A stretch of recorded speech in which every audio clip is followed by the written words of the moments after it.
akan membahas materi mengenai perkembangan dan perencanaan karir pada orang dewasa.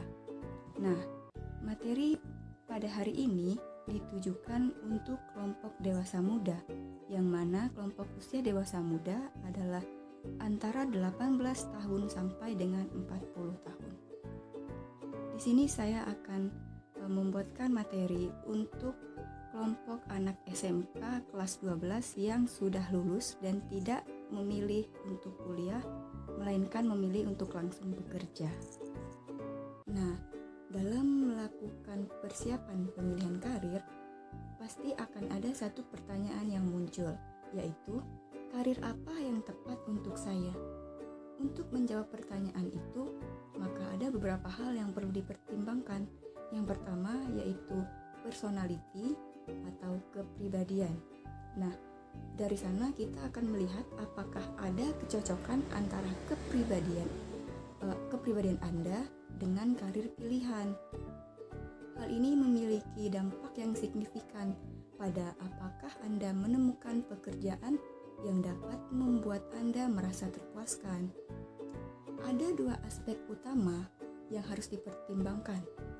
Meskipun karir tersebut cocok dengan kepribadian Anda, namun seberapa banyak Anda bekerja sesuai dengan preferensi atau keinginan Anda. Untuk memperbesar kemungkinan menemukan karir yang cocok tersebut, Anda akan memerlukan fleksibilitas perubahan di luar karir pilihan Anda. Yang kedua, yaitu motivation atau motivasi. Nah, ini adalah salah satu faktor yang paling penting ya bagi kepuasan karir jangka panjang. Temukan pekerjaan yang memotivasi Anda, maka Anda telah menemukan karir yang tepat. Adapun motivasi yang lebih luas mencakup berbagai topik, yaitu yang pertama seperti minat, sense of achievement, atau sesuatu yang memberi Anda sebuah prestasi. Lalu yang ketiga yaitu faktor motivasi tak sadar. Nah, selanjutnya yang harus dipertimbangkan yaitu skill atau keterampilan. Memiliki keterampilan yang tepat adalah kunci untuk membuka pintu ke banyak karir. Keterampilan yang akan Anda peroleh adalah hasil dari kemampuan atau bakat bawaan yang dikembangkan oleh setiap pelatihan yang Anda terima. Misalnya, Anda di SMK sekolah jurusan akuntansi, maka mungkin saja skill atau keterampilan yang Anda miliki adalah di bidang menghitung. Nah, dengan begitu Anda sudah mengetahui skill yang Anda miliki dan ke arah mana karir Anda bisa dibawa dengan skill tersebut. Kemudian ada value atau nilai-nilai. Hal ini mungkin termasuk gaya hidup yang Anda inginkan ya, seperti keyakinan Anda, agama atau panduan etika yang Anda ikuti, jenis organisasi, atau orang yang ingin Anda bekerja untuknya, dan produk atau jasa yang Anda ingin berkontribusi di dalamnya. Lalu yang kelima ada constraints atau kendala.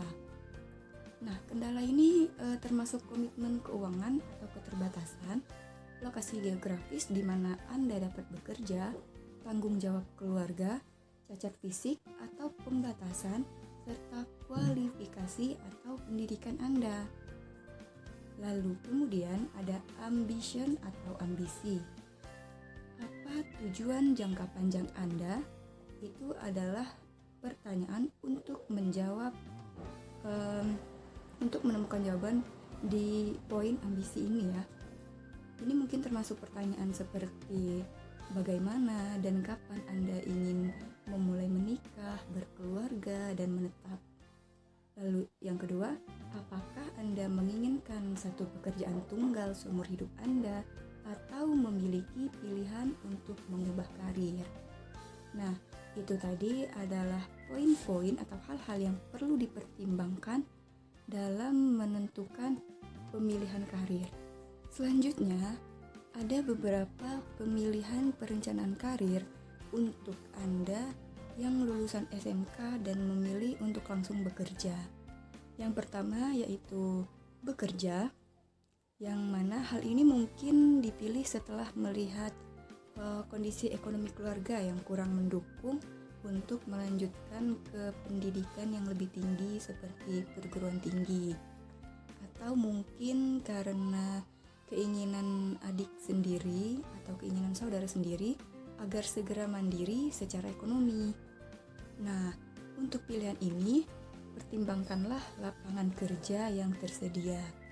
Mengingat lapangan kerja yang tersedia bagi lulusan SMA maupun SMK sangat sedikit sekali, apalagi untuk penerimaan pegawai negeri sipil atau PNS yang memang hampir-hampir tidak ada lagi kesempatan ya untuk diformasi lulusan SMA atau SMK.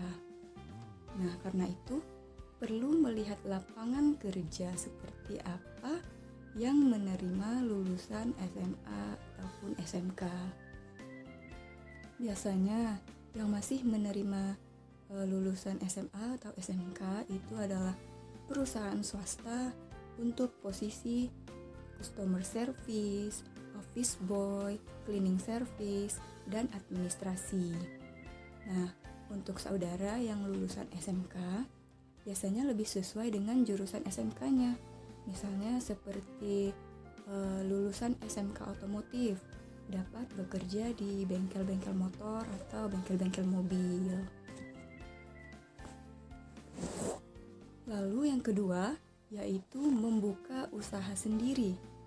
Mungkin masih jarang di negara kita yang lulus sekolah terus langsung berwirausaha alias mempunyai bisnis sendiri. Padahal ini bukan hal yang tidak mungkin dilakukan. Kalau punya orang tua pengusaha, biasanya anak akan mudah mengikuti untuk jadi pengusaha. Namun sayangnya, sebagian besar orang tua berharap anaknya jadi pekerja. Nah, untuk itu banyak usaha yang bisa dilakukan oleh anak muda. Orang sering menyebut modal sebagai kendala, padahal semestinya tidak. Untuk memulai usaha hanya perlu 1M, yaitu mau. Nah, jadi kalau ada kemauan pasti ada jalan. Modal atau uang itu bisa dicari dari keluarga sendiri ataupun dari pinjaman. Tidak semua usaha perlu modal yang besar untuk memulainya. Nah, untuk itu buka usaha bisa disesuaikan dengan minat atau hobi yang kita miliki. Mungkin yang suka mengotak-atik motor itu bisa membuka sebuah bengkel, atau yang hobi teknologi bisa bikin warnet dan game online, atau bisa membuka kios pulsa, atau yang hobi di bidang kuliner misalnya bisa membuka warung makan atau kafe dan sebagainya ya. Jadi jangan gengsi untuk menjadi pengusaha karena statusnya yang masih dianggap kurang keren di mata masyarakat. Padahal kalau mau kaya ya mestinya harus jadi pengusaha ya. Nah, lalu selanjutnya ada pemilihan karir untuk menjadi pekerja mandiri. Bekerja mandiri artinya kita bekerja untuk diri kita sendiri tanpa ada batasan dan bawahan. Contohnya seperti apa? Contoh pekerja mandiri adalah mengajar les private, desainer web, pelatih olahraga, dan sebagainya. Nah, untuk pekerja mandiri ini kita harus memiliki ilmu dan keterampilan yang memadai. Biasanya sih lulusan SMK atau SMA itu bisa mengajar les private untuk anak SD atau SMP.